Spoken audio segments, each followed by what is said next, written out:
Hello, and welcome to Improvised Audio Solutions, the podcast. This is the second time I'm saying that joke, and I still cannot find the proper words to make that sound like a normal sentence. Can we ever? Hello, everybody, and welcome to Pitch Shift, the only podcast that you ever need. And welcome to the start of something we're going to be doing called Pitchmas. All through December, you're going to get some Christmas-themed episodes from us, and we're going to be doing our Christmas pitches. We're going to be making a list, and we're going to be checking it twice, and then we're going to be falling off of Tim Allen's house, and then he's going to become Santa Claus. Oh, he's becoming us. Then we don't have to do this anymore. Our curse is lifted. Oh, maybe that's our next pitch. We can, remember that show? I think we mentioned it in episode 0, Zach Braff having the podcast show, ending his career as a journalist, become a podcaster. Oh, yeah, Alex Inc., or whatever it was called. More like Allen Inc. We'll just have Tim Allen revitalize that show. He just plays Zach Braff's character. Nothing else changes. Did you see that Tim Allen is going to be... I wish I didn't. Dual roles on that show he's on, Last Man Standing? Is he? He's going to be either bringing back Tim the Toolman Taylor for, like, a crossover episode, which I think they had already brought, like, his wife from that show on. I don't know what... I've seen that show on in the background, and my uncle swears by it. But from what I've seen, it seems like the antithesis of comedy. My uncle swears at it. Just angrily yelling at the thing all the time. I think we might have been talking about this, so maybe on a different episode or just like in IRL. But what was it with like weird sitcom crossovers? Like Ray Romano did his with like King of Queens. And vice versa. Oh yeah, that's how King of Queens got started, I think. Is it really? Yeah, it was. It's a spin-off of Everybody Loves Raymond. Well, apparently they love Dougie. Everybody does love Dougie. I could teach you how to Dougie. Oh, I just want to like Dougie from afar. I don't want to know how to Dougie. That takes away the mysticism. Well, that's another thing. I was talking about this with John earlier. Like, so Oscar Isaac got casted as Solid Snake, right? Mm-hmm. Yeah, I saw that. It is weird. I would have picked like Elias Toufexis. He's only like an inch taller, but he has more of the look, and he has like that like dummy thick voice. But also Oscar Isaac was an interesting when they announced that. I was like, really him? Yeah, right. Like that's an interesting, good actor, but interesting great actor. But like kind of weird. I mean, then again, he was a fucking Apocalypse as well. I mean, and then also he played Apocalypse. That's where he got the inspiration from. But yeah, no, like because Liquid Snake in Metal Gear Solid is a twin. Because they called the fucking Twin Snakes when they remade it. So, like, are they just gonna, like, copy and paste his face onto another guy's, like, body or something? Or just have him do, like, dual roles or what? I hope so. I mean, that's what, when I remember Grace Randolph, my favorite crazy person in the movie sphere on YouTube, because I just love how many things I hear about, and I'm like, that sounds insane, and then I track down the origin of it. It's Grace Randolph. She's like Neil Cicierega in a way, except everything bad you look into, and it turns out it was her. Like, you remember that PG-13 Deadpool, like, petition that was going around? That was her. It's just, like... Shame on you, Grace. That's the only... Amazing Grace? More like pretty okay to average Grace. That's the only channel on YouTube I can ever say I felt swindled by. And I found I'm not alone in this. But basically, her show used to be just going out to, like, movie theaters when new movies came out and talking to people, and getting their basic opinions on it. And it was nice. It was like, oh, I get to get sort of just the everyday... On the street, like, everyday man, like, opinions. Yeah, just like normal everyday people. And then at some point, for whatever reason, and this was before COVID, so like well before it, the show just switched to, she would still do the same thing, an intro on the green screen and all that stuff with a nice camera, and then now, instead of cutting to like the testimonials of all these people, it just cuts to the worst fucking webcam I have ever seen.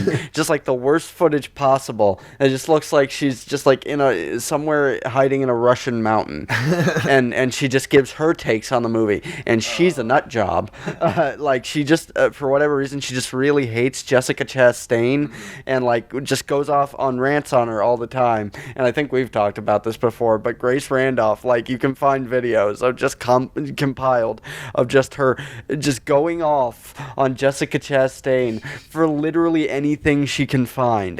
Like, I don't know why. Literally in the It Chapter 2, like, trailer breakdowns that she did, like, after the movie was, like, announced to be coming out and stuff, she did, like, these trailer breakdowns, and, like, she just showed a clip in the movie where Jessica Chastain's just holding a picture and smiling at it, and she's like, you see, people don't smile like this in real life. Like, Sophia Lillis can kind of pull it off, but she really can't pull it off, and it's just... Oh, wow, an actor did something that's different from what normal people do. And it feels like the ramblings of, like, it feels like she went to high school with Jessica Chastain, and Jessica Chastain was the popular girl, and she was the girl who never got noticed, and she has, like, held on to that to this day. Like, she's just crazy. But, what is it with YouTube, like, movie reviewers and just, like, fixating on hating one specific actor? I think Nostalgia Critic hated Matthew Broderick. Nostalgia Critic hates human decency. He hates himself. Like, no, I don't know what that is. It's just they, like, pick one person to, like, sort of hyper focus on, and I don't know why. I guess if I'm not careful, that'll be me and Rupert. Already treading. You gotta tread carefully there, dude. I don't gotta tread carefully. He's gonna be dead soon enough, because I'm pretty sure that Russian guy's gonna find him eventually. I think Rupert is actually just Boris Johnson. That's what he does on his off days. He just siphons out, like, British tax dollars in order to make shitty movies. Oh, well, I'm not familiar with Ukraine, but I love Russian filmmakers. Yeah, go find the old episode of Millionaire Matchmaker with Rupert Wainwright on it, where one of the first things he does is walk up to a gay man and says, "Oh, finally good to have some heterosexual company again." Yeah, like, nice save. Like, I know that, like, reality shows and stuff like that, They're amped up. Yeah, they purposely, like, make things they make things more dramatic than they were, but I have no doubt in my mind that every single bit of Rupert cringe in that episode is 100% genuine. He just kept going off script. There wasn't a script. He is the script. And on Bravo, of all things, I can't believe that shit made it to air. I just love at the end, just Olya is no longer returning his calls. The guy who was in the video with me has a shirt that says Olya is no longer returning his calls, because he's the one who actually had to work for him. Hell yeah. Did he make that? Or? No, his girlfriend made it for him. That's even funnier. But yeah, I don't know what led on to that tangent. Why was I talking about Grace Randolph? I feel like I was going somewhere with that. Christmas! Yeah, this is Christmas. We wish you a shitty Pitchmas. We probably do this again next year.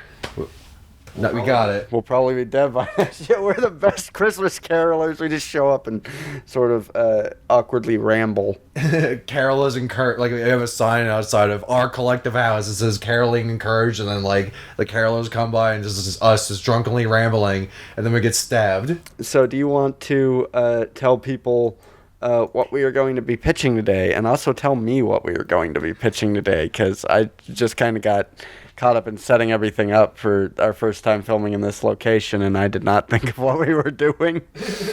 Yeah, we're making Ivan the Terrible, the movie. No, we're making Ivan the Terrible's Terrible Russian Christmas.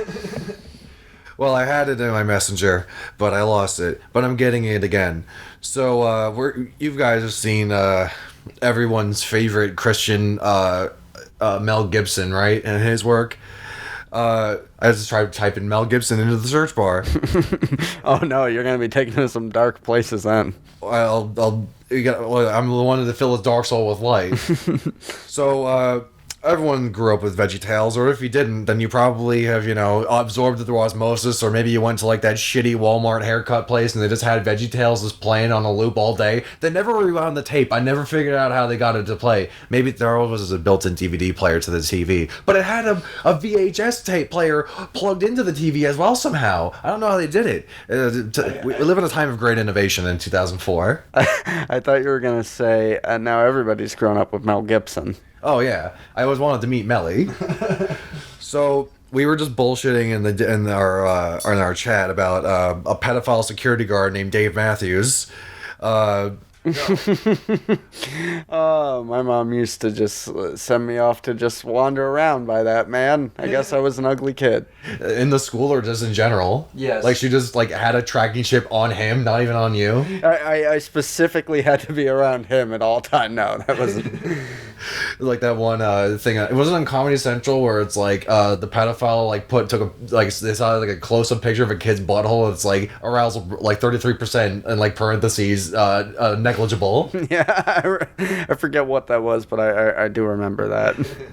We were talking about I posted Emoji Movie 2, Emoji Save Christmas by becoming the tools of godless communism. And then that led to Passion of the Christ, the VeggieTales version, which is today's topic. And then you said, do you want to read what you said? Oh, yeah, there we go. I was confused. Oh, yes. So, Passion of the Christ, the VeggieTales version. And I said, they poke the tomato Jesus with a spear and ketchup comes out. And then, like, imagine you just go into church, and then, like, the priest just goes, the blood of Christ, as you're going in for communion or whatever. And then you just, like, take his sip, and it's just ketchup. And then he's like, this warm, salty ketchup. oh, it's so salty, girl. And then, and you go to, like, you just take a sip of, like, room temperature ketchup, and then, and like, oh, Father, really? Hunts? You couldn't, you had to cheap out for the hunts? And the priest goes, hey, he might have died for your sins. Doesn't mean my wallet asked if you know what I mean. What the hell is this? The Jews for Jesus? Get out of here. 10 Hail Marys. So yeah, imagine just a reimagining, if you will, of all your favorite VeggieTale characters going to meet God, both in the literal sense and also in the dying sense. Just like that Star Trek movie where it turns out Spock has a brother and he wants to meet God. And then they find God, and God's like, I want your spaceship. And Kirk's like, what does God want with the spaceship? And he just keeps electrocuting people who ask that question. Was he Frylock? Like, oh yeah, that also reminds me of meeting God. Oh, yes, that time we did that. Yeah, the time we met Alanis Morissette. No, it was the time the Fantastic Four had to go rescue the Thing from death. So they go to heaven. They build a machine or some shit to go to heaven. Or they just kill themselves and they go to heaven to find the Thing and bring it back down to Earth. And the Thing's like, yeah, heaven's awesome. I don't gotta be a weird rock monster anymore. And they go to meet God. And God's is Jack Kirby. Because he'd been like long dead at that point, right? Mm-hmm. And then they like, hey, God, can you like make him exist again? And he's like, yeah, alright. And he just draws him back into existence. And then he just like, what? No. And he does like a reverse, like Back to the Future, and just starts disappearing from heaven. And now he's a horrible rock monster again. And he's like, fuck you guys. Just taking him out of a place where he no longer has to be a horrible orange monster. And just like, no, your penance is not done yet. Not to be confused with the character Penance, formerly known as Speedball. I love that in all the tie-ins to like Civil War were just other characters talking about how dumb Civil War was. Hell yeah. Where it's just like, I think Squirrel Girl, like Penance is just like, I'm Penance. And Squirrel Girl's like, but you're not. You're Speedball. Come on, you're Speedball, man. Come on, man. But, so back to our pitch, Patchion of the Christ, the VeggieTales version. Oh, we should call it, this is like a veggie Patchion of the Christ. A Cabbage Patchion of the Christ.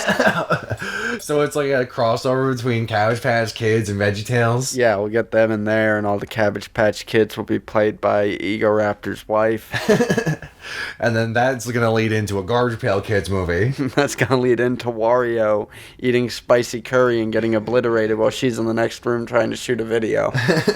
Very inside joke there. That's a video only we have seen. And Kyle, maybe? Donate to our fund to get Kyle ketchup. Yeah, we gotta bring the Passion of the Christ to Kyle. So if you got, I thought you said the Passion of the Christ. Oh yeah, it's like Schindler's Fist, but it's every year with the running of the bulls. They do the Passion of the Christ. They just dress the bulls like Christ and just beat him over the head with the, like little cross-shaped clubs. So I think for our big Christmas extravaganza, Passion of the Christ, even though We're doing a Passion of the Christ movie, even though Easter is when Jesus died and not when he was born. Even though Christmas wasn't when he was born, so it doesn't matter. Is he even really died? He just became a taxi driver. But no, he became John Turturro in The Big Lebowski. That's what they don't tell you about that movie. Yes, Jesus became a pedophile. Well, maybe it was not the pedophile that was on the outside. It was the pedophile in your heart. That's what really mattered. That's why he went door to door like a Jehovah's Witness. Don't worry, SpongeBob. I'll always be right here in my heart, actually in your carotid artery. But who is Jesus a tomato? I guess Jesus is a tomato. Jesus is definitely the tomato. Ketchup has got to come out with him. Oh no, it'd be funny if the ketchup came out of the cucumber. The cucumber's definitely Judas, right? Yes, because cucumbers they trick you. You're like, oh, I'm a pickle. Then you bite into them. It's just a boring cucumber. I mean, much like Judas. You bite into Judas, and it turns out he's a cucumber. And then Judas goes to smell the tomato, and he's like, "You smelling fine. You're smelling like a watermelon, girl." Stop, Judas. That's gay. I just love all those images where it's just, can people not draw Judas not just being a creep and just getting up in Jesus' ear and being like, hey. I mean, people can draw horses either, or cats, or babies. So the second horse will be from the front. From the front, yes. You do know how to draw a horse from the front, right? Yeah, sure. It just looks like a fucking ear. But and babies just look like adult men with bald heads. So I think for the tomato, we should go the annoying orange route, where we actually put a face onto it, and it's going to be Timothy Chalamet's face, because that looks odd enough in person. So to put it on a tomato, I think will be really good. What kind of vegetable? I guess this is really going to be us discussing which biblical figure, what kind of vegetable they would be. It's like going online and taking a quiz. Which biblical figure or vegetable are you? Take this personality quiz and find out. Clickhole, hire us. But so what kind of vegetable would Pontius Pilate be? I don't know. An onion? Do they all have to be vegetables? Are there fruits in VeggieTales lore? I don't know. I don't like. They're from the other island. Yeah. They don't talk about that. They're just fruits are the metaphor for people who fruits are Islam, Judaism and Islam and stuff. Just a catch-all for anybody not Christian. Well, that makes sense because Jesus was a Jew and he's the tomato. He's the one to bridge the gap. We should get Bob Dylan's Jewish, or he was. We should get him to play Jesus tomato. Hell yeah. Or we can just go the food fight route and just get all foods. Well, we could get Charlie Sheen, if that's what you're saying. Oh, because I 100% behind that. Well, yeah, he can play the rad corn cake. You guys don't know yet because it hasn't been posted yet, but you're about to or maybe it will have been posted by the time we post this. God knows with the way we do things. But you're about to finally experience the raddest corn cake. It's so rad, girl. Oh my god, you guys aren't even ready. We have so many cameras and I'm simultaneously looking at none of them. I'm just staring over there. Hey. But, so I think Pontius Pilate should be a potato. He should. Pontius Potato Pilate. And at the end of the movie, he gets turned into tater tots. Who should be Mary Magdalene? What fruit? What vegetable? What food? Just she could be macaroni and cheese. Who cares? They're all the same thing. No, Mary. Well, the Virgin Mary is definitely a squash because statues of Mary definitely look like fucking squashes. At least to me. You've been accustomed to eating some very holy squash. Oh, dude! Imagine having the nativity scene, but it's like a cornucopia. just all rotting, just in the cold winter sun. Ow. Yeah, blister in the cold winter sun. So we got some things. We got instead of a nativity, they'll be in a cornucopia. We'll get the Violent Femmes in the movie to do blister in the winter sun as the theme song, but they're in the movie as the band, and they're the Violent Plums.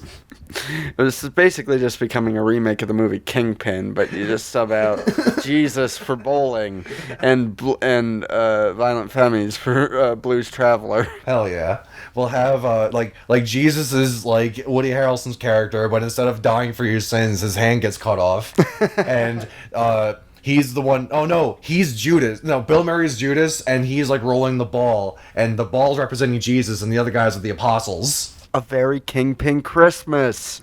We're already booked up. We'll save that for next Pitchmas, and by that I mean we won't, because we'll either have forgotten or we'll be dead by then.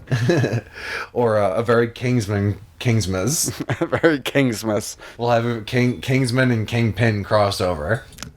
We gotta pitch a very Prince Christmas. Hell yeah. Princemas. Yeah. We just digitally recreate Prince with the Tupac technology, as it's probably been deemed. No, Fingerprintsmas. I don't think so. I cannot believe they put that joke in a show aimed at kids. Hell yeah, dude. But I mean, those old shows got away with so much stuff like that. Apparently, that's why Freakazoid was canceled. Yeah. Is because they found out that the people watching it weren't kids necessarily, but were like teenagers and stuff. It's like, oh, if they had just put that on like Adult Swim or something, it probably would have been great. Or even like the block right before, like on Toonami or something. Like Toonami when it was back before it was on Adult Swim. Oh yeah, well, because I mean, the Freakazoid didn't really do anything that I would say. Like, it didn't push too many boundaries. Yeah, it wasn't anything like that Animaniacs or Pinky and the Brain or stuff like that wouldn't do. I'm honestly surprised because, through bringing the Animaniacs back, I think they also brought Pinky and the Brain back. Yeah, they're like a sideboard thing for the Animaniacs. Yeah. And I'm honestly surprised they didn't do that with Freakazoid. I'm wondering if maybe they'll plan to do like a... Its own thing. Yeah, I hope so. I remember growing up, I was always like, oh, somebody should make a Freakazoid movie, because I'm an idiot. And, like a live-action Freakazoid movie. And they made live-action Shazam and shit. And like live-action Deadpool and all the other comics and shit. Well, I was always like, oh, Jim Carrey should be Freakazoid. And I didn't even like Jim Carrey at the time, so I don't know why I thought that. But just anytime like that question was floated, Freakazoid live-action movie, Jim Carrey, obvious choice. It's like, I don't like him. Yeah. I mean... We should get Jim Carrey in the VeggieTales Christmas, Easter, the movie we're pitching. Yeah, the non-denominational holiday movie. This is what it's called. It's not called Patchmas of the Christ or whatever the fuck. No, it's funny. Yeah, we didn't get Jim Carrey for the Legacy sequel / soft reboot of The Mask. We got him for Passion of the Christ. We're very selective. We'll only work with an actor once. Unless they're Gary Busey, Nick Nolte, or the ghost of Rip Torn. Oh yeah, they're like you know how like Martin Scorsese had like his golden boy throughout the years? He had Robert De Niro, then like DiCaprio and shit. We have Nick Nolte. We gotta get that guy from the car sketch from I Think You Should Leave. That guy's gotta be our like Robert De Niro. Yeah, well, I'll talk to my grandfather. He should have been the Irishman. Grandfather. Who's laughing now, Jimmy Hoffa? Who's laughing now at John McGotti? We got who's gonna play John Gotti in our very Patchmas in our VeggieTales Patchmas Christmas? Howard Stern. Yes. We'll get Howard Stern's gotta play Nikola Tesla. Just at the end of the movie, it just starts flashing through people that might have been inspired by Jesus. We just get Darwin in there. It's just like like this is completely opposite end of the spectrum. No, we gotta have Nikola Tesla as the VeggieTales version of Assassin 33 AD. Ooh, we're getting to that in a minute. Who's gonna play Elfette? Starlight. Do you remember what Elfette was about? Because I already forgot. Like I already blocked that out of my memory. I think we should save that for like when we actually watch more than 10 minutes of it. From what I remember, the first 10 minutes that we saw, like we just right. Yes. So getting us really in the Christmas cheer and shit. Christmas cube. Cubemas. Happy Cubemas to all, and then they all get sliced into pieces. To all get sliced. To all get Kimbo slice. Ripping pepperoni's king. So, Yeah, we were watching Cube. We got finished with it, and then it's like, oh yeah. And then I don't remember I was just looking in the recommended. We found out who played the autistic guy. He had no like bio. He didn't want to be in anything else. No. And then he probably didn't want to be in that. So I mean, it's a decent movie, but fuck. So I mean, you played it's like, oh, acting credits, autistic guy in Cube. They just kidnapped it. They cube-napped him. They kidnapped my cubies. So just like diced fucking cheese, ham, and a Rubik's Cube. A Rubik's Cube made out of diced cheese and ham, held together by cream cheese. Oh God, that's the real screw a what's it called? Fruitcake. Yeah, there we go. I just had like a mental lapse. I was just about to say, thing at Christmas no one wants. Yeah, you tried to like bury your repressed memories, just trying to like rise again. Screw a fruitcake. We need a cheese, ham, cream cheese cube. Ruham cube. Ruham cube.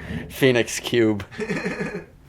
So we were scrolling through Prime to see what other bullshit was on there, and there was Elf Bowling. Yes, Elf Bowling. Did we start that? We think we started that for like 5 minutes. We might have. We started some bullshit with Santa. It was like Elf Bowling, and he was a pirate, and he was yeah, that's right. There's like, oh, let's go back to Santa's past, and he was a pirate. And he was just stealing toys so he could give it to like his kid or someone had cancer, I think. I don't know. It was like he was Robin Hood, but he was also a pirate, and he was Santa. Yeah. And he had a parrot with an eye patch and a pirate hat. And he made he pushed like one of his crewmates into a spittoon or like an outhouse or something. Yeah. And his idea of giving back the toys to all the little girls and boys was to just dump it all overboard and hope they reach their destination. Just throw them into the ocean and maybe the children will one day find them when they drown looking for SpongeBob. See, the military-industrial complex is a lot older than a lot of people think, and so is like global warming. Just people just being pieces of shit and dumping it in the ocean. And so is SpongeBob, evidently. Oh yeah, SpongeBob is just a fucking nuclear holocaust waiting to happen, or the result of a nuclear holocaust. One or the other, or both. Maybe at the same time. Maybe it'll begin anew, and the cycle repeats. 7 vaginas, maybe more. Maybe that's how that happened. Rest in peace, Neil Cicierega. He's not dead, but we probably won't know when he is. Well, not yet. Well, we won't know. I'll steal my ideas. Tries away. Editor's note, cars are not available at this time. Light bulb stays there. So yeah, we were going through Elf Bowling and then some other bullshit, and then we finally settled on Elfette, and it had like the same logo as Elf, but it was a chick, and they work at the North Pole as elves do. And by the North Pole, we mean like a lot. A rented out department store, like a rented out Big Lots. Like no part of it is outside. Just like a few decorations around, and Elfette's just like trying to help everyone, and everyone's like, "Fuck off, Elfette! We're trying to like sort out the red and green M&Ms." It's like, you're such a klutz, and also it's like they're kind of do that like elf thing where it's like, oh, she doesn't fit in, but like they're all equitable size. Yeah, they all just look like normal people. And then the B plot, not the B plot, leading into the B plot, Elfette's like, this is bullshit. So she goes on like Elf Trivago or some shit. And it's like, oh, are you an elf in need of a vacation? First of all, apparently elves get paid, or like they get some kind of benefits package in order to go to like fucking Cabo or some shit. And she's like, one of her elf friends is like taking a permanent vacation, and he's like, come down to Cabo or Florida, or whatever the fuck was cheapest to film. And then come down to Atlantic City and we can frolic around on the beach. Yeah, so they're just hanging out on the beach, they're having the time of their lives. Meanwhile, Santa gets fucking kidnapped by the New York mob. That's right. Like a bunch of like boardroom directors. I think they were in Florida, but they brought in a mobster from New York to like kidnap Santa. And so they go to Santa's house, which is like just a house in suburbia, or probably the director's house or some shit. And then yeah, that was just like some like New Jersey, Connecticut type like just upper class home. And they just kidnap him, and that's what we saw up to. Yeah, that's where we stopped. We'll come back to it. most likely in some capacity. We'll give you the hot scoop and the hot, spicy, spooky secrets behind Alfed, the greatest Prime movie. Well, second greatest as opposed to, you want to talk about the Talking Hedgehog? Andy the Talking Hedgehog, everyone. Oh, I thought you were going to talk about Love Unleashed, that movie with the dog. Oh, even better. Or a talking cat. We did find a Talking Hedgehog movie, which I think... Did that have anything to do with Christmas? I don't think so. Dean Cain was in that, wasn't he? And Tara Reid. Yeah, Dean Cain and all of Tara Reid's lines sounded like they were recorded from her apartment on like a 2000s flip phone. I think she was on like house arrest or something because like all of her lines specifically just have this weird echo and they sound like they're just recorded on the worst microphone. Yeah, and she was wearing like a long gown, so she's like a fairy godmother basically, but she had like a long gown going down to her ankles, so who's to say, really? Her outfit reminded me of, have you ever heard of that movie Escape from Tomorrow? It's that movie that guy shot in like Disneyland and Disney World and stuff like that. It's a terrible movie, but there's a part in it where... It's in the Florida Project. Yeah. It was filmed in Disney World. There's a part in it where one of the characters' backstories is explained, and you find out she used to be a princess, like a Disney princess, that got fired for like shaking a kid too hard or something like that. And when it cuts to the flashback of when she was a princess, it just cuts to her in a princess outfit and like a green screen blurred background talking to kids who aren't there, just going, "Oh yes, happy day, oh I love you all so much, and I love you so much, I'm so happy." I'm imagining she's talking to JPEGs, like superimposed JPEGs. There's no one else in the scene. This is like to establish that she killed this kid, but we never see another kid. We never see her touch on it. It's just her in this outfit. What's the one Neil Breen movie where like all the dead guys are like those clone stamped? Pass through. Yeah. Just at the end, and you can see very clearly where it just crudely gets cut off. Yeah. Oh, is that the same one where like he's torturing the guys in like a garage, or was that fucking? That was Twisted Pair. Yeah, and like there's all this like the same three guys as copy pasted, just like against the wall. Pass through is the one that's like you two have no value to me on the streets. Yeah, that's a lost media. We tried to film a reaction video for that for Bad Movie Touch, but unfortunately it wasn't meant to be. I keep almost buying stuff to potentially like salvage the hard drive, and then I don't, because it's one of those things I'm like, if it works, great, and if it doesn't, I spent $50 on something that didn't fucking work. Yeah, just like video games. Well, because my plan is apparently those drives, the Seagate makes terrible external hard drives, and they fail all the time. Too hot for TV. But you're the Joker in that one Batman the Animated Series episode. But so what I want to do is I want to get like a cheap one of those drives and just take out the top part and put it on the other one and see if I could save it. But the thing stopping me is, again, if I just spend $50 and I do that and it doesn't work, I'm going to be pissed. Well, yeah, you can trade it into GameStop for in-store credit. Yeah, I just hand it to them. I'm like, how much can I get for this? And I'll be like, actually, you need to pay us. And they just pull out a gun and lock the door. Oh, these motherboards? That's beans. This is food. Are these some motherboards? It's beans. This is food. But yeah, we stumbled upon the Andy the Talking Hedgehog. Oh, well, I gotta talk about this one because that's my namesake. So we stumbled across this Talking Hedgehog movie called Andy the Talking Hedgehog, where Tara Reid is in it, and she's a fairy godmother that grants a wish that lets a hedgehog talk, but he could already talk. But I think now, like, the little girl and no one else can hear him. She could also talk to flowers and trees. She could also talk to flowers and trees. We never hear their voices. We hear the hedgehog's voice from the start. And then, like, the fairy godmother that Tara Reid plays, her, like, boss comes in and gets mad at her for some reason. Yeah, Uncle Phil from The Fresh Prince gets pissed and turns her into a frog. Yeah, he turns her into a frog. And her audio never stops sounding like it was recorded in a tin can. And the hedgehog sounds like our old math teacher. The hedgehog just sort of sounds like this. He kind of sounds like there's somebody with like a famous voice that kind of sounds like this, but I don't remember who they are. And the longer I talk like this, the more it's making me uncomfortable. And I'm the one who's talking. She kind of sounds like Brad Garrett if Brad Garrett didn't like always sound like he wants to die, like just a tad below there. It sounds like John DiMaggio trying to do Brad Garrett. And Mr. Roper. That's lost media. I'm so fucking pissed that the Machinima interview with John DiMaggio at Comic-Con from like 2018 where he's a shit face and calling the camera guy an asshole is just lost forever because Machinima got bullied. Well, then we have to recreate it in its entirety right now. So you'll be DiMaggio, I'll be the reporter, which basically means I have to hand you a microphone and then look like I regretted that decision. And also a cup of water to fucking sober me up as fast as possible and also keep me from fucking falling over the balcony to my death. You guys are assholes. Wait a minute. You guys don't know what Fred Tatasciore is? You guys are total assholes.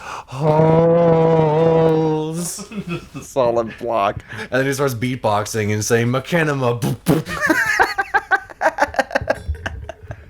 What if that's just we need to go back and replace all of his lines in Adventure Time with just the clips from that interview. We'll find a way.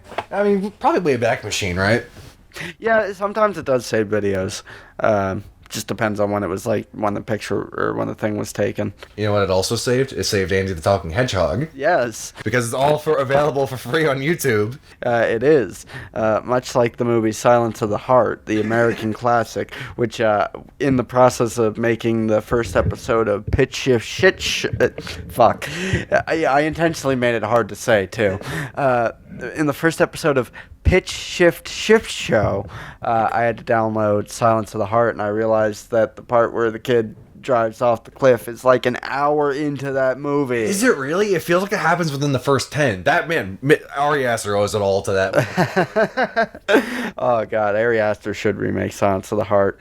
I saw something earlier where someone shared like the episode of The Simpsons where like I think Homer becomes a pilot or something. It's him and Bart messing around the cockpit, and Bart like sticks his head out like the side window, and then they just photoshopped a telephone pole, and it was just Bart's head on the road. Hey, is this about your son Bart who died? Oh, that's a real pickle there, homie. Had to give him the pickle. Yeah, no, Who should play the pickle in the VeggieTales movie? Justin Roiland. There should. I don't think there is a pickle in VeggieTales, but there should be, and it should just be a horrifying monstrosity made from a cucumber's twisted form. Well, that'll be Judas, right? He's just like over the course of the movie become more picklefied. Nobody suspects the man who's just covered in brine and just and warts. And he's green and he's smelt. Divine David should also be in the because he'll be showing up later, hint hint, but he should also be in the VeggieTales one. He should play a jicama. Is that a vegetable?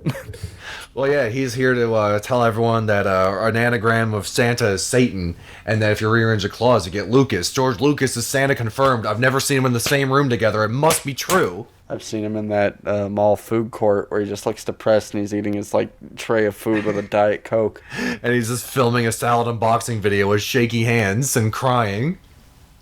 I cannot believe that we have come to the point as people where they sell an apparatus specifically so that you can attach a GoPro to your fork and record the food you're eating like the fucking weirdo you are. Is that some ASMR bullshit? I've seen it in Brutal Moose videos because he intentionally gets just as many weird angles as he can. But like I saw it, and the thought process is somebody has probably bought that for videos that weren't supposed to be unsettling to watch, and that's upsetting.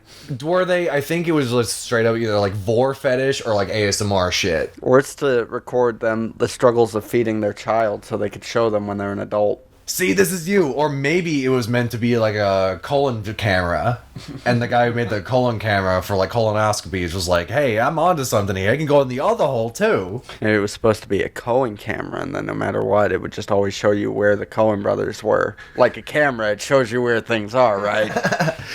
Yeah, who would have thought that the Coen brothers would be near cameras? No, like the guy like shoved the colonoscopy camera up his ass. He's like, wait a minute, I can put this in the other hole, and like didn't wash it beforehand. This one goes in your ear, this one goes in your mouth, this one goes in your butt. Oh, wait. Idiocracy is a classic. Have you guys seen Idiocracy, that movie that came out like 20 fucking years ago? You should go watch that. Yeah, check it out, guys. And while you're at it, why don't you, maybe you can put that on in the background when you're playing some Fallout New Vegas. Yeah, exactly. But no, it's funny that both the Talking Hedgehog movie and the Elfette movie both have like mobsters, or like I guess the Talking Hedgehog movie is more like a trying to rip off Home Alone, where it's like basically Joe Pesci. Oh, we got to remake that, but we got to get the I think you should leave Italian guy. Oh yeah. He's like, hey, I'm gonna go fuck at the bedroom, and then like he's like, yeah, there's other guy that looks like fucking IRL Grimace. He's like, hey boss, I know we gotta, they're like Ed and Eddie, but they're coming up with like get rich quick schemes, but they're like landscapers. They're not even are they landscapers for the people in the movie? Are they Dean Cain's landscapers? Upon watching Hill House and Bly Manor, I think they're ghosts. I know that they're irritating. They kind of had a Robot in the Family syndrome, where every time they were on screen, they wouldn't shut the fuck up. I think they just like went off and was like, hey, Ghostbusters 2016 was a great improv movie. Let's have these guys improv. The worst thing about that movie... Fuck you, Paul Feig. The worst thing about that movie is we're filming on several different cameras of varying quality. The one that I'm currently using as my angle is a phone camera from several years ago. This is a Note 4, I believe, and my current phone, which is recording this angle, is a Note 10. So, very old camera. The front-facing camera that I am recording my angle with is a better camera than the entirety of that Andy the Talking Hedgehog movie was shot with. Or I think anything better than the fucking... What was that Disney World movie you were talking about? Escape from Tomorrow. There's a scene in that movie. That movie's hilarious because the dude was so paranoid that he was going to get sued or like shot by Disney or something like that. He talked about it in every interview. In Disney's stance, and mind you, Disney, someone who's like notoriously litigious and stuff like that, their whole statement on it, like no one's ever really made a statement on it, and the only thing people can really find is if Disney ever said anything about it, they were basically like, like, yeah, whatever. People filming, like it. You're riding on yourself, bro. It was probably less common then. Like, he had it edited in, like, South Korea. Like, he sent it, like, out of the country because he was afraid that, like, he would... If he didn't want Disney to find out, he wouldn't have sent it to South Korea where all their fucking animators are.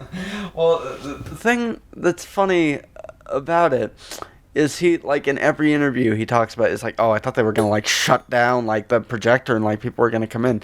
And Disney's whole thing on it is, like, if you go on YouTube right now, you will find a million blogs, like food blogs, travel blogs, like there's people who just like review amusement park rides and stuff like that. People film in Disney all the time. Yeah. Like, and they'll find Abigail Shapiro doing weird opera covers of Disney songs or some shit. I'm gonna take my horse to the old town road. But the more vibrato,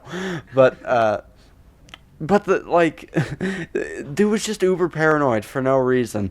And he was so paranoid to the extent that he thought he would get, like, anybody who could jump at the chance to sue him would sue him. So... I think he wanted people to sue him for bad PR. Probably. Well, the whole thing is in the movie... There's a part where they have to get some Neosporin, but he was afraid that Neosporin would sue him if they said the words Neosporin. So... Though they clearly did say Neosporin on set, and you could see it in the way their lips move, they have dubbed it over so that anytime they say Neosporin, it's geosporic. And there's a scene at the end of the movie where the dad has to get free, and he gets free by squirting the geosporic all over the this comm terminal in an intentionally phallic motion. And then he leaves, and then he starts vomiting and shitting himself because he got something called cat flu. And then he dies, and then some people clean up the body and surgically implant... Or they Five Nights at Fuckboys him. Well, they implant like a happy memory in his like son's memory, so that he had so he remembers having a happy like birthday or whatever. Wait, Disney does this? Somebody, I think it's Disney. Somebody does it. It's just mysterious people who show up. I thought you were going for they're gonna stuff the dad's dead body in an animatronic, like he's Abe Lincoln now. Just decomposing. That's what they'd do if they had balls. That'd be an awesome way to end that movie. Hell yeah. But, yeah, so that's a terrible movie. Don't watch that. Or do. We're not your mom. Free country until me and Steve take over. But that's a pitch for another time when we become the president. No, Andy, when we get democratically elected, not when we've poisoned the water supply with crack and turned it into one of the crack monsters over generations. But do we have anything else to add to our VeggieTales pitch? When the fuck we started talking about VeggieTales? This is definitely one of those episodes, kind of like the first one, where it's like, are we talking about something? Well, we had that other pitch we had that we came up halfway through that we're probably not going to remember. Yeah, but like most of we're not recording this show for anybody else. This is mainly a record that we can have, and we can go back and see just a record of our insanity and see where things went wrong. Well, I mean, we can start in our childhood for that. Yes, when I was very young, I got suspended from school because me and Steve are idiots. Yeah. Oh, that's what we were talking about. Getting suspended. Yeah. We can make a movie about that. Or we can make the Silence of the Heart Ari Aster film. Yes. Because there is a lot of weird shit in that movie, isn't there? There's the dad trying to cope with his son dying by building a summer home or whatever the fuck. There's his mom just being a corpse and going, ugh. And then there's a sister who has an insatiable hunger for rag corn cake. She's corn lusted. And there was this weird girlfriend. No, this girlfriend. She was like the Stacy, and the guy was the Chad. There's Charlie Sheen, who his coping mechanism is just making a constipated face like Max Payne, just going, and then playing the drums shittily. And then, I mean, that was before he died too, so I don't know. He didn't know they were recording. And then there was this girl that was simping over him, and they worked at like Chuck E. Cheese or like Showbiz Pizza or some shit together, and she just kept biting her lower lip. And she also wanted the rag corn cake in his pants, if you know what I mean. By which I mean he stuffed it into his jockstrap. And he was irradiated. Oh, so irradiated. That's why he drove off the cliff. No, he drove off the cliff because he was eating too much tuna. That's he couldn't control. It wasn't suicide. It was tuna-cide. You're under arrest for vehicular tuna-cide. You can watch the entirety of Silence of the Heart on YouTube if you want to know what we're talking about. It's in the worst quality I've ever seen, and I'm pretty sure it's the only quality that's available. I'm pretty sure it's the only quality that's ever existed. I feel like that's the quality we saw it in, because I mainly went to it, well, I went to it to add it into that video, but I also went to it to specifically go to the rad corn cake line and see, to be like, okay, clearly we must have just misheard something, but the audio's so bad that I'm like, no, I think that's just what she said. It's the raddest corn cake, dude. Fucking radical. Like, the whole lead up to that character committing suicide is just everybody just, like, he just shows up and everyone's just like, Yeah. No, everyone loves him. Well, like, the sister, like, it's just like, yeah, God, get out of here. Anyway, the raddest corn cake. But yeah, like, I know what the movie's trying to say. It's trying to say anyone can be a depression or suicide victim. Anybody can be friends. Anybody can be friends with Charlie Sheen. Anyone can be friends with, that's why he killed himself. Yes. He was enabling him too much. Oh, because he gave AIDS. Well, yeah, he had a tiger blood transfusion. He had a Tiger King transfusion. He became the Tiger King. He became the Fisher King. Whatever that movie's about. He became Fisher Price. But he got the Fisher Price on the end of the driveway.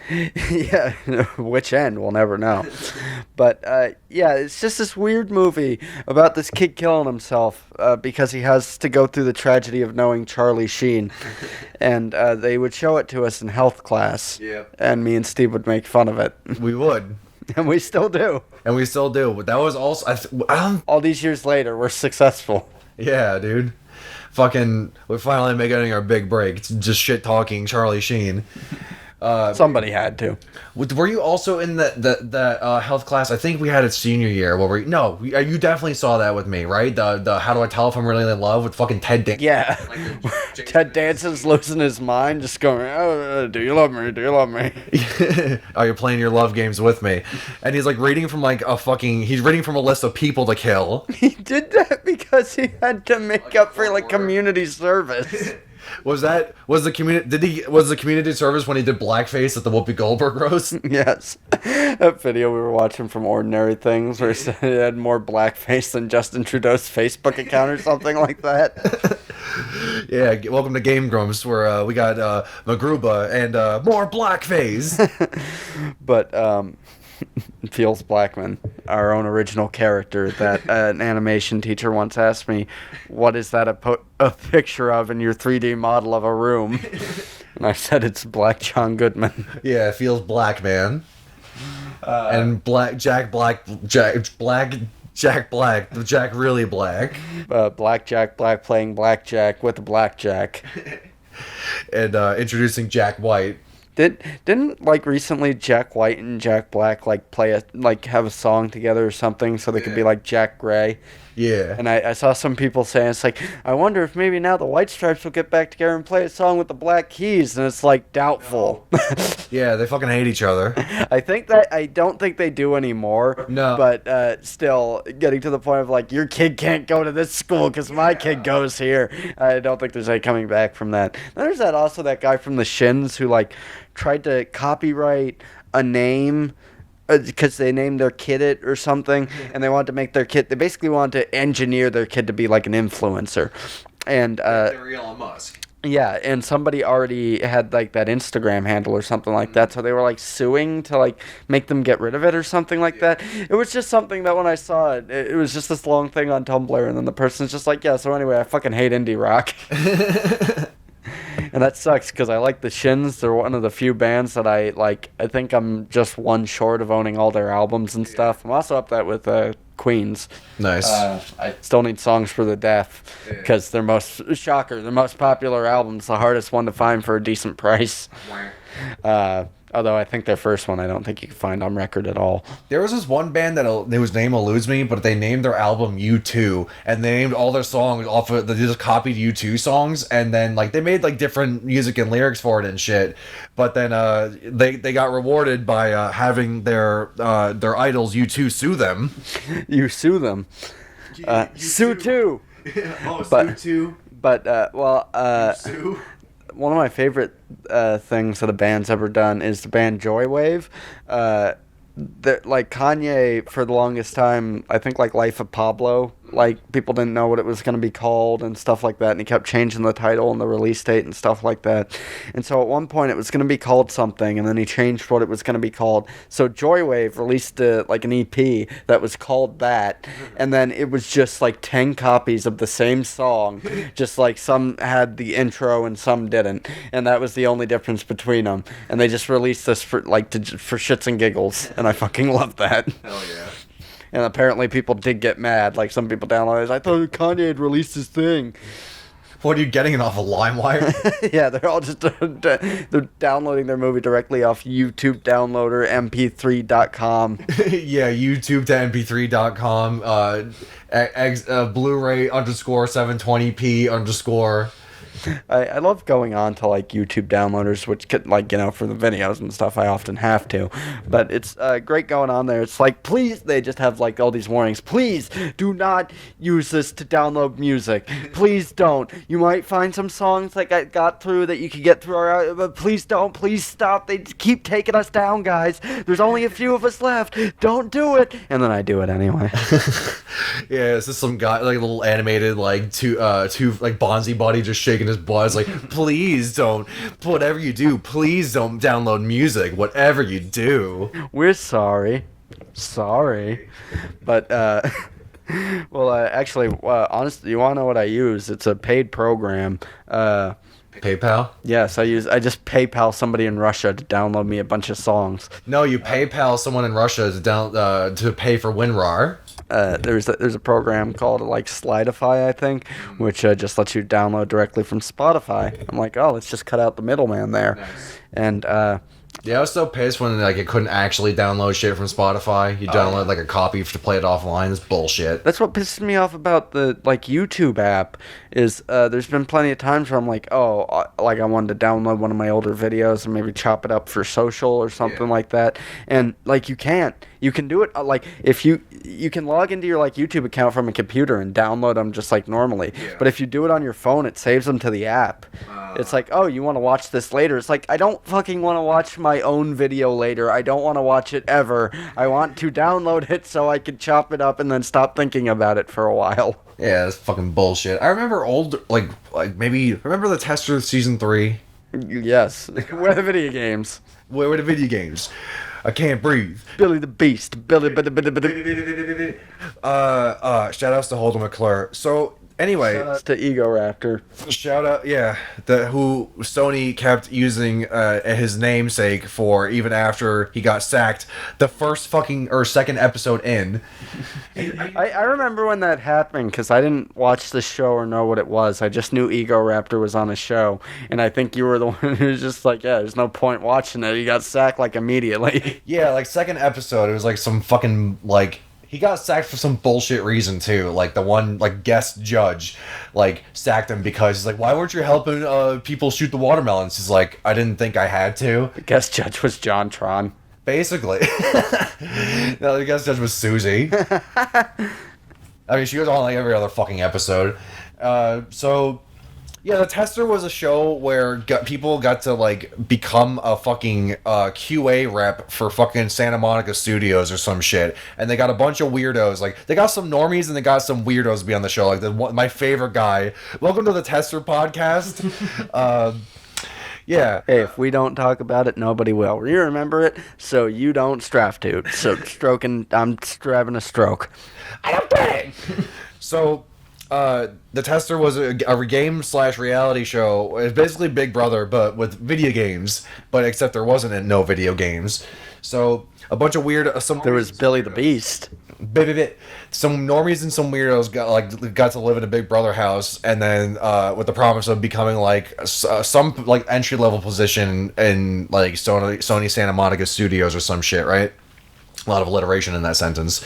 So they all got together in this house and they formed like bonds and betrayed each other. And they sold war bonds and betrayed each other. Yeah, and they got strapped into the Jimmy Bonder. And then they put on masks and they portrayed each other. And they took their face off. So these weirdos like all got into this house together. There was a lot of colorful characters, including I forget the fucking guy's name. He was like some ninja, but he was like this obese, like fatless dude.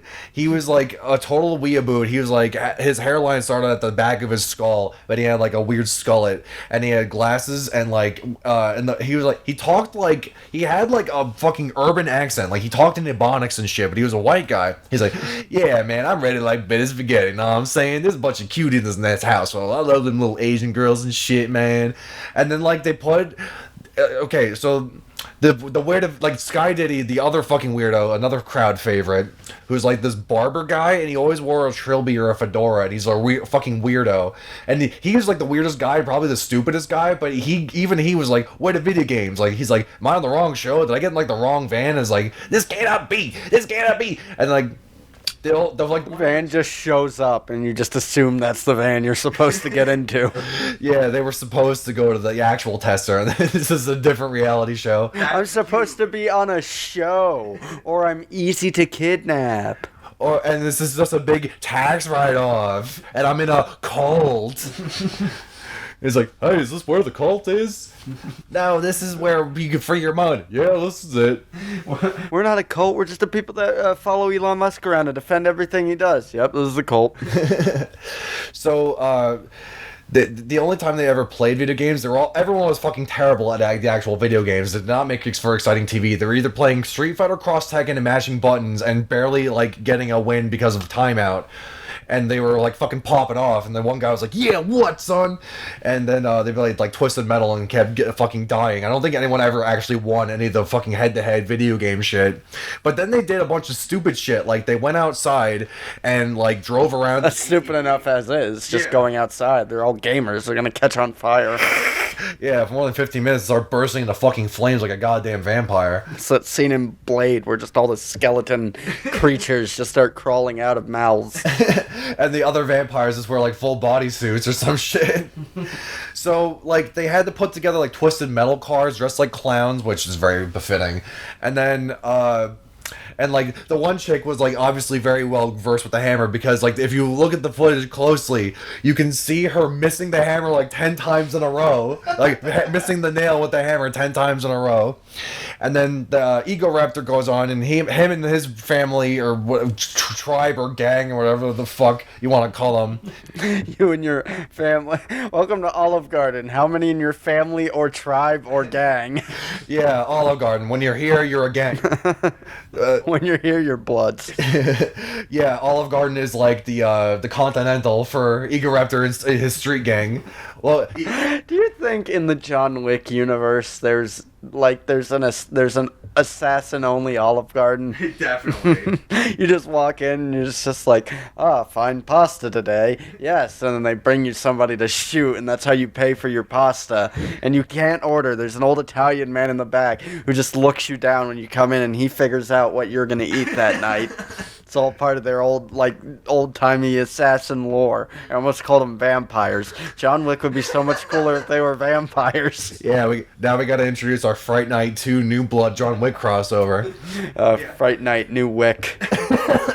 I'm imagining like the chef bringing, like, not the chef, but the waiter bringing out like one of those like a dumb waiter, whatever the fuck it is, like the thing with the covering over it. You know what I'm talking about? He brings a dish.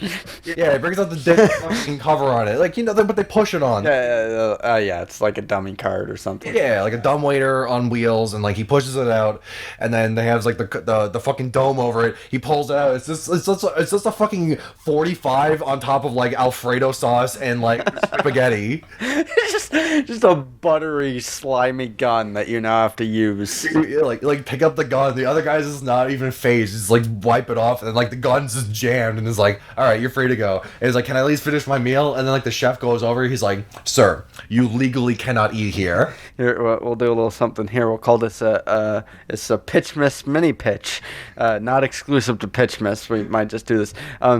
For our mini pitch and lightning round, what other businesses have an assassin equivalent in the John Wick universe?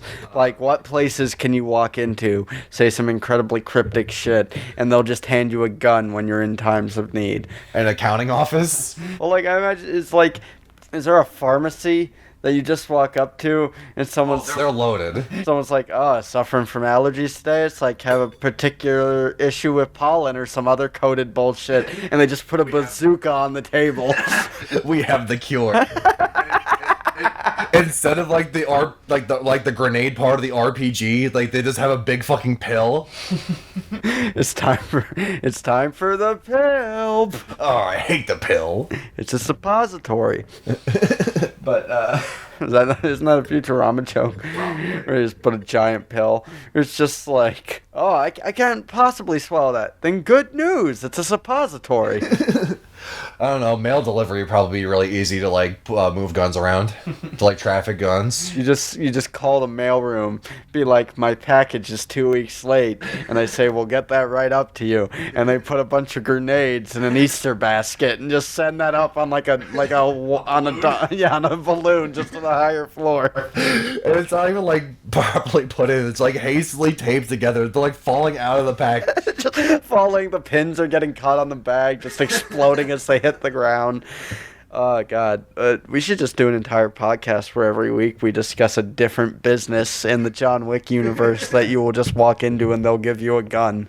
Like, do you walk into the Converse store and you're like, high tops are coming back in style. And they're like, all right, you are, sir. Here's a Gatling gun that we've haphazardly shoved into a Converse box. Yeah, it's just a fucking shoebox like pushed around the barrel of a Gatling gun. Trying to get on a plane, sir. Is that a Gatling gun in a shoebox? No, what makes you say that? The fact that there's multiple barrels and the trigger mechanism sticking out of the shoebox. You put it in like the middle. I can see all the gun parts of the gun. Yeah. Well, I don't want to cause any alarm, but these are the new Chucks, exclusive. That their prototypes haven't come out yet. These are the new Jordans.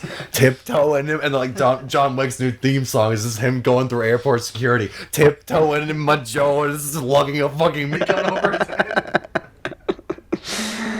Just trying to get on a plane. Just like, sir, you can't bring that on the plane. Just But he's my service. He's my seeing eye gun. No, this is my seeing eye gun. This is healthy ketchup. This is healthy blood of Christ.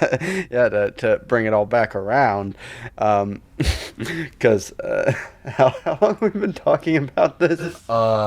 Green. That's about an hour. So That's enough. We've subjected you to this long enough. well, because if we are circling back around, I think we could close that off. Wickmas. What? Wickmas. Oh yeah, Wickmas. Welcome back to Wickmas. A new John Wick movie every Christmas. I always wanted to meet Wiki. But yeah, so I guess to close up our Passion of the Christ VeggieTales thing. Close up the wound in the Tomato Jesus' body. I just imagine Jesus getting whipped with like a floret of broccoli. Or like kale or something. just a limp celery stick. Limp biscuit. Oh, we need to make our own Limp Bizkit cover band called Limp Celery Stick. Well, we can commission Fred Durst once again to do the soundtrack if the Violent Femmes don't pull through. Oh, that's true. But one more vegetable story, if I may. Like, Council, will we hear one more vegetable story? What do you think, Groot? Groot thinks it's okay. That's for a game on a system I don't have anymore. That's fine. Wait, we didn't ask Leonardo. What do you think? You don't even have your belt. You're looking like a fucking sloppy mess. Leonardo, get your shit together. Well, he's green and he's a vegetal himself, so it's kind of biased in my favor, and I'll take it. So, my grandparents were watching something the other day. I just stumbled in, and they were watching some like Danish thing. He's like, "Oh, look, we have this dome over this house. Isn't that cool?" And he said, "Yeah, this is where you cook vegetal." And I thought that was fun. Wait, the Danish person said that, or your grandfather said that? No, Danish man said it. I just imagine your grandfather just staring at the TV. Hey, Steve, this is where you cook vegetal. I mean, he doesn't have teeth, so it's easy for him to mispronounce words. And he starts smoking his shoe. And he starts smoking a fucking celery stick. But and my other vegetal story is what it is. In fact, your boy Yakuza 7. There's a fucking karaoke song called Hell Stew, and it's like it's really everyone. It's like a really edgy song about making a soup out of people or something. Hell Stew. It's 4 in the morning. Why are you making chocolate pudding? Because I've lost control of my Hell Stew. And then you have like your party members like doing like the band stuff, and like they're all playing instruments, and they're all just like black metal dudes, and fucking Zhao is like playing the drums with celery sticks. And then you make a hot pot. And then I heard the Japanese version because I played default in Japanese because fuck dubs. All my homies hate dubs. Subs over dubs all day. Fuck you, Medina. I watched so out of the anime movies I own, one of them is Paprika, and a lot of ones I own are the Miyazaki movies, and those have great dubs because Disney did them, so they have like actual name actors. But I watched the dub for Paprika, and I quickly realized how terrible dubs are outside of when Disney pays like big name actors to do it.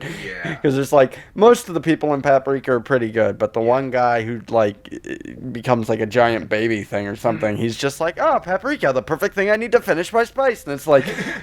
I feel like he's trying to talk robotic, but he's doing it in a way where he just legitimately sounds like a text-to-speech program. Yeah, it's like some Resident Evil situation where like they're just in Japan and they just pluck any like white person off the street. Yeah. This is the final battle. Unless it's like either a Ghibli movie or like Bebop or Gurren Lagann, like most anime English dubs are trash. Which leads me to Yakuza 7. Most of the English dub is trash, and I don't like it, even though there are some talented people like Fred Tatasciore. You guys are assholes. And I think Steve Bloom is in Judgment and shit. But like I heard the fucking when I first booted up Fist of the North Star, it, like I could tell like right off the bat, like Kenshiro breathed, like he exhaled in English, and I'm like, nope. Went back to the main menu, changed that shit to Japanese. Oh yeah, my boy Takuya Kuroda Breathes in English. Yeah, like perfect fucking casting. The guy that played Majin was Jaggy. That was the best. But regardless. So I listened to the English version of Yakuza 7, and credit where credit is due, they do manage like the lip syncing to be like English talking, which is weird because they're all Japanese and in Japan, but whatever, right? Ninjapan. Yeah, they're all the ninjas. So if Spider-Man's greatest foe. The ninjas. So catch us referencing our own content here on Pitchmas. Here on Pitch Shift. What's the show called? It's something. Yeah, so the shit in Japanese is kind of cool sounding than the lyrics in English. Well, first of all, they translated the lyrics from Japanese, so they don't even rhyme. And then the guy who plays the main character, because he's one of the guys that sings it, and then the other guy is Zhao, so like he does a better job at singing it, even though it's like he sounds like a teenager and he's like a fucking 40-year-old man, because he also voiced Akechi in Persona or some shit, right? So, and he just looks like fucking the detective from Death Note. Come bring it back full circles to our last episode where Lakeith Stanfield played fucking L. Yes. That is the funniest shit in the world. But then oh, we're gonna have to watch that at some point, aren't we? Oh, it's fucking awful. What other live action anime did Netflix do? I think they're doing that Cowboy Bebop show, but that's like on hiatus. I think Junji Ito, like Uzumaki, is like live action. I think Parasite is also as well. Not Parasite with Bong Joon-ho, but like Parasite the Maxim. Mm-hmm. And it looks awful. The special effects look terrible. But they did their best. I think also JoJo's Bizarre Adventure Part 4 specifically has a live action, and like I heard it's not good. And also the guy that played Jotaro shaved, like, you know, like Jotaro has like impossible hat to hair like ratio where like his hat blends into his hair, and then for the movie to achieve that effect, they just had the guy shave his head and look like Heihachi. Which is okay, points to you. So he just had like Mr. Burns hair. Yeah, just fuck my shit up hair. Oh, just fuck my shit up, Dr. D.G. Antonio / Brendan Fraser. So yeah, the English songs in Yakuza are terrible. Fuck you, whoever did that and thought it was a good idea, because Ichiban's a terrible singer in English. Like, you can hear his voice cracking. It's like, that's the best take we got. This is like 42 takes. They should have got Shoji Tabuchi, that guy that they watched on Red Letter Media, who performs in like Branson, Missouri with like a violin. And there's that one episode where they're like, well, clearly something's wrong with that man. And they show a clip from it where he just goes, I die. Oh man, he should have been in Robot in the Family. We should get Shoji Tabuchi on the show. We should get him on the Shoji. I hope he's dead. just he looked kind of older in that video, and that looked like that video was from the 80s. It's not that I hope he's dead, he's done something bad. That man's quality of life could not be good if he still is. Is Mr. House? You just get him out. Why have you done this? You gotta play Branson, Missouri. Come on, let's go. Oh man, but yeah. Final point about the Yakuza English songs. I heard the song in English, and they literally say shit posters, trolls, and other things. It's like, yeah, it's like Tails gets trolled. Like, yeah, showed you trolls, and it's like, dude. That game is pretty tight and consistent and decent with comedy for like 90% of it, but then they try to do the how do you do fellow kids stuff where like they had one of the enemies flossing to like debuff you, and then they do that. But other than that, pretty okay. 9 out of 10. Just finished Yakuza the other day and I'm fucking heartbroken. What have you been playing recently, Andy, or watching or whatever? I'm still playing Fallout New Vegas because I finally got it on Steam, so I have it modded. And I was over here the other day and we were punching people to death. Yes, I just have a superpower perk where you can just punch people to death and then run so fast you break the game. Hell yeah. And have your companions also be like pathfinding broken, and they just what's her name Veronica just tries to go to the bunker forever. She just keeps going, hey, Hey, just into the thing and won't stop. There's this little known film that's come out recently. It's called Frozen Run. I really gotta recommend it. This is a DVD I made for Steve and still have not burnt the disc to. That is my movie. Don't watch it. No one else can watch it. Only I can watch it. Well, hey, you can say it won awards. I can, and I was actually, I'm like, oh, when can I start using these laurels, like for future trailers and stuff like that? And I saw, like, in some low-budget movie, someone was like, from Vancouver Film Festival award winner, and, like, as the director, and I'm like, okay, I wasn't going to, but just never do that. Just like, from award-winning director, the award being the Vancouver International Film Festival, which actually I think is one of the more pretty high tier, yeah. Ones. Well, you should have your own laurel for that. Just like slap it like oversized in the middle of the box, that's taking up all the negative space, and then just have it in Comic Sans off center.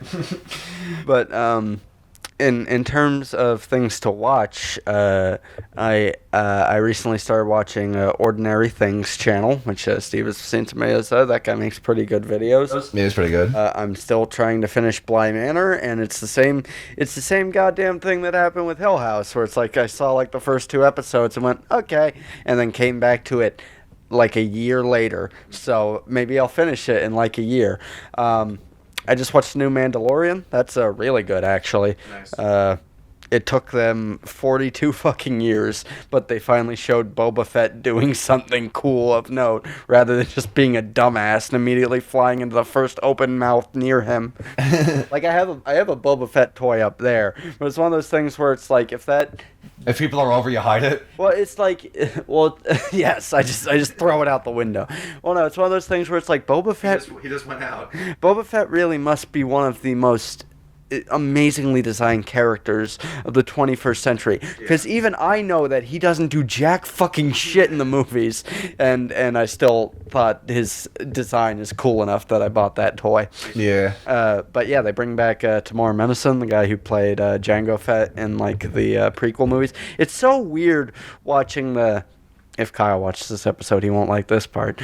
But it's so weird watching The Mandalorian and seeing stuff from the prequels look cool. Like, literally in the first season there's a part where one of the battle droids like bursts out like of a wall in a flashback, and when I first saw it I said, oh, that looks like those battle droids from Attack of the Clones, and it took me a minute to be like, oh, that is those. I'm just not used to seeing them in something that looks good. And something that doesn't look like a Windows screensaver. Oh, yeah, that's cool and all, but did they carry over the other fan favorite stuff from the prequels, like the bad acting and the boring politics? No. That's the thing. When people are like, the prequels aren't great movies, but they're better than the Disney movies, it's like, yeah, if you were kicked by a horse. I mean, I think episode 3 holds up. I do think that one's decent, but the whole thing is like... I mean, it's the strongest of the 3. I don't know if it holds up. Well, the thing about those is, and granted, people can like whatever they want, it doesn't fucking matter at the end of the day, but there's a very specific set of these people who will, like, say, like, oh, the prequels, they weren't great, but they were at least George's own original ideas. It's like, yeah, but the only reason the new movies don't have that many original ideas is because every time they try to do something new, you guys are like, ah! Yeah, that's kind of the problem. You have like so much creativity to go off of. You have like literal intergalactic travel with the Star Wars universe, right? Mm-hmm. And yet it focuses on like basically the same like small pool of characters and conflicts all the time.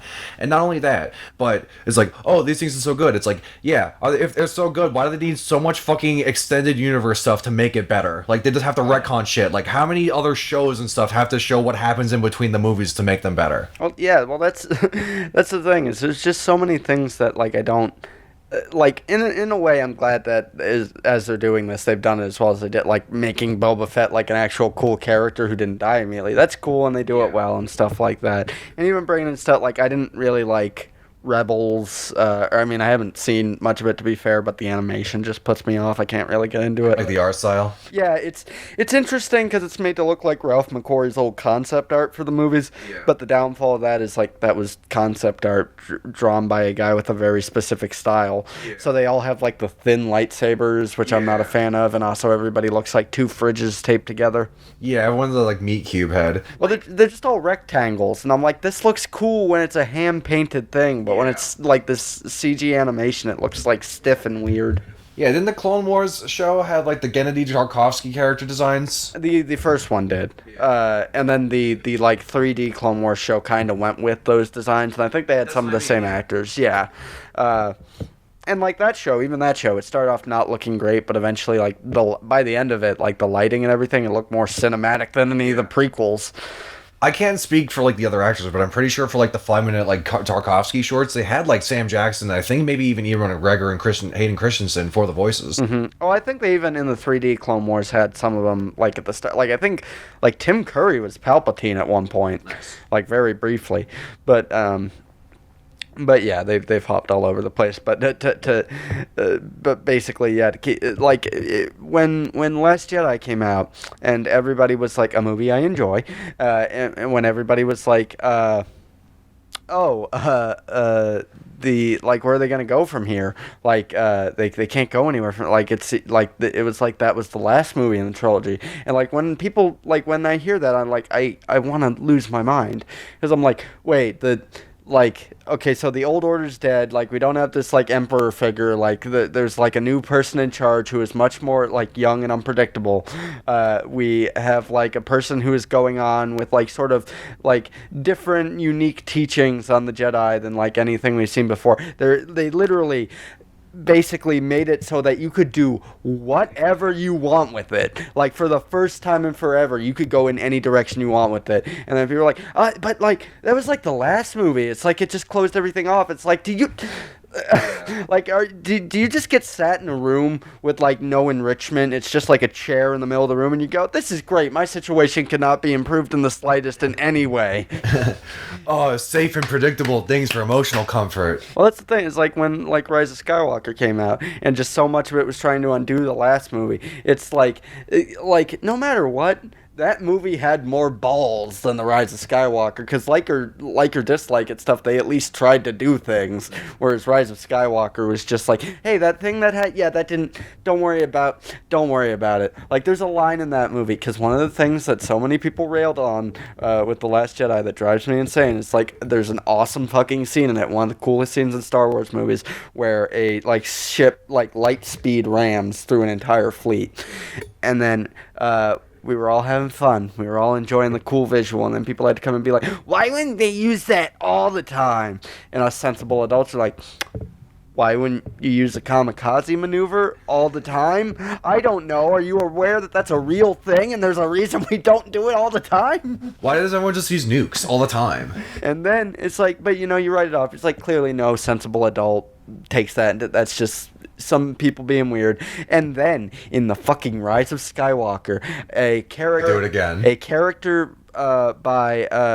played by one of the hobbits from Lord of the Rings, Dominic Monaghan. Yeah, the one that just shows up in J.J. Abrams shit and has more lines than Rose, a character from the previous movie, who every time they remind us she's in the movie, it's like, hey Rose, you want to come help us? She's like, no, I'll stay here. People didn't like me that much. I'm going to stay here. Yeah, they just sewed her mouth shut. And he just says at one point, it's like, oh, we're going to need some Haldo maneuvers, because the person who did that was named General Haldo. And somebody else goes, that shot was 1 in a million. And I just, in the theater, was just like, no, it fucking wasn't. There are other situations where that would work. You won't do that, because why would you sacrifice a ship and a person?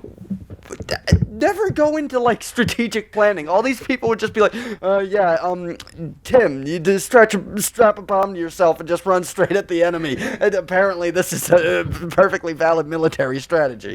Yeah, no, that's fine. I mean, it worked so many times before. I mean, fuck's sake, we all know that those movies are just meant to appease this fucking Chinese overseas market anyway. Well, the thing... Like, they edited out the fucking 2 chicks kissing. Oh, yeah, the blink and you'll miss it. Like, they did that with Onward, too. Like, a character who's a lesbian in the American version. They just dub her with a man in like the overseas release. And she's a cop. That's fucking funny. And they're like, oh, the Eternals is gonna have our first like openly gay character. It's like, yeah, I look forward to that being mentioned for exactly 5 seconds. But yeah, that's I know this was the recommendation section. I kind of just went off on a rant on Rise of Skywalker, but I did recently because I'm thinking I may eventually do like how I did with Fright Night, may eventually do a franchise thing for that, leading up to a bad movie touch of Rise of Skywalker, because that's the first movie. Like the prequels, they're not great movies, but like at the end of the day, it was Lucas trying to actually say something and stuff like that. Thematically, they're great. Like if someone just told you the plot of those movies, like you'd be like, oh, that's a great idea. But then you watch them and you're like, oh, no. Yeah, it's like the themings and the idea that it's like a tragedy and like there's a downfall. I was like, oh man, I'm curious to see how the fuck Anakin turn into Darth Mahal. Well, also just like Palpatine like playing everybody against each other and like basically getting handed power like all for his own. Like that's all great stuff. It's just you watch it, you're like, I don't like sand. It's coarse and it's irritating. It gets everywhere. Like, I can't breathe. My favorite Anakin Skywalker line. I think I hate them. I hate them. I think if they... not just the men, but the women and the children too. If anything, that's the Star Wars movies. The prequels are hilarious. Yeah, no, they're like Spider-Man camp, Raimi Spider-Man camp tier. Like I think if they would just wait, because like I don't remember their names, but like everyone called them D&D. Oh, get a D&D because like Game of Thrones is fantasy. D.B. Weiss and David Benioff. Yeah, like if they were just wait a few years and like if like those guys saw Lucas's script, they brought in some guys to like kind of clean it up a bit. They could have made like the Game of Thrones of fucking space shit. Oh yeah, well that's like that's what they were kind of going for. It was like a proto Game of Thrones sort of. Well, there's all the political like everyone just fucking each other over and everyone like having like character moments. Like if they made that into a show, that'd be fucking cool. Well, the space novels I'm writing, eventually I have outlined some prequel books, but the thing is, I wouldn't advertise that they're prequel books. You just kind of find that out as you're reading it. Yeah. And the series overall isn't really inspired by Star Wars. I'd say it's more so inspired by things like Star Trek, Lord of the Rings, stuff that I was like more into than I was Star Wars. Yes, but those books are going to be sort of my answer to the Star Wars prequels. It's like, no, there's a lot of... You have, like, built-in tragedy here. If you, like, introduce... Like, what if in the first movie we meet Anakin, and he's just this awesome kid, and he's like, oh, he's got a bright future ahead of him. Like, he's clearly very skilled with the Force and all that stuff, and he's got a bright future, and you know that he's going to become Vader at the end, so that's just that heartbreaking reality that you have to live with. It would really deliver on that poster, that awesome fucking poster with his shadow. But then you meet the case like, are you an angel? I have a name, and it's Anakin. I'm gonna fall in love with this girl who's 14 years older than me. Don't ask questions about it. It'll be a different actor. It'll be fine. Because the internet's gonna bully me so hard that I'm going to hide away in a cave and then only re-emerge every time I'm in the news because I'm getting arrested. Now this is pod racing. Gets arrested for fucking drunk driving. But I feel so bad for that kid. That's another thing too. That's like I remember when Last Jedi came out, there were people outside of the whole thing who were just like, "How are Star Wars fans being so cruel and unusual?" It's like, cruel, yes. Unusual, no. This is just what they do. Yeah, didn't they like harass Jar Jar Binks into trying to kill himself? They harassed Amon Best to the point where he was going to jump off a bridge. They made Jake Lloyd hate cameras and people and just being happy. I'm pretty sure. That's more of his parents' fault for making him be a child actor so early, though. But that's the thing is, he was in other movies, and like he was just he was a fine enough child actor there. It's just like I think. But you're putting your kids the psychological torment of writing on Star Wars, the most fucking make it or break it nerd culture fucking click shit ever. Well, the thing is that like if I was a parent and my kid had already been in some like successful movies and stuff like that, I'd be like, okay, you can act when you're being directed.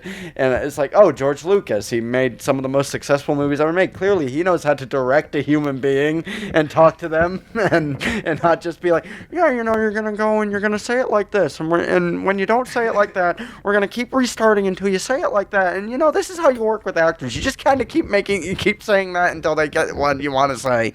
And then the kids is like playing with his toys, is going, huh? Well, apparently, I think it was Ewan McGregor, somebody was he was talking about in one of the movies, I think... Him and the kid have real creative differences. Yeah, well, the kid who played, young Boba Fett or something, when, in between takes, Ewan would do stuff to, keep him entertained and stuff, because this kid was bored out of his fucking mind, because George Lucas doesn't know how to talk to children or people. I mean, to be fair, Dr. Seuss didn't know how to relate to kids. I think he was fucking terrified of kids, and yeah, he wrote children's books. I do like that one old cracked joke where it was talking about Disney movies and the books they were based on. Yeah. And one of them was for The Fox and the Hound. It's I'm not entirely sure the author of this book had ever met a child when he wrote this, and if he did, he would probably hate them. Because that book's dark. The Fox and the Hound are not friends. I think the fox bites the hound's other dog friend. They have to put it down because they're not sure if it was rabid. And so the hound goes on a mission to get revenge and kill the fox. Nice. And I think it ends with them both, he kills the fox and then they end up killing the dog because, again, they weren't sure if it was rabid. But, yeah, this has gone on very long. That was our suggestion section. So I'd say watch The Mandalorian. Watch The Fox and the Hound. Watch The Fox and the Hound. And Disney gives us money for every copy of Fox and the Hound we move. There was something else there's that new movie out, Mank. It's got Gary Oldman. It's directed by David Fincher. It's about the guy who wrote Citizen Kane. Oh, cool. Because I think that's one of those things where Orson Welles took credit for it, but it was written by this guy named Mankiewicz. Okay. Check out our exclusive Disney-sponsored deal, our exclusive Fox and the Hound Loot Crate. Our exclusive Fox News TV bundle, where you get Fox and the Hound on VHS, you get a lifetime subscription to Fox News, and we put a bunch of rabid foxes in your house, just loose to bite you. Yeah, and as a bonus, you get a secret compartment filled with 6 hours of Tucker Carlson on VHS, filmed, taped exclusively by our math teacher. He has the most punchable face. But Merry Christmas, punch Tucker Carlson in the face. So, I think that's a good place to wrap up. Yeah, we got all our Christmas movies out of the way. We have a movie about a kid killing himself.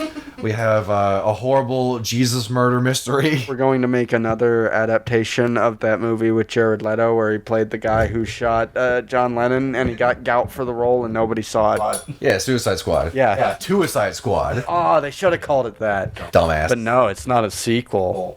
It's just a follow-up to the last movie that has some of the same characters. And the same actors. Yeah, I guess it's a sequel. But, yeah, thanks so much for listening, guys. Like I said, we should hopefully be up by the point that this will be up. Check out the first episode of PitchShift Show.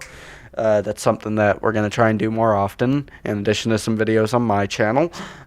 Me and Steve are also, I'm working on a video, and Steve is helping me work on it. And also, there's some clips of him from a commentary we did that I will release some point after the video. So look forward to that.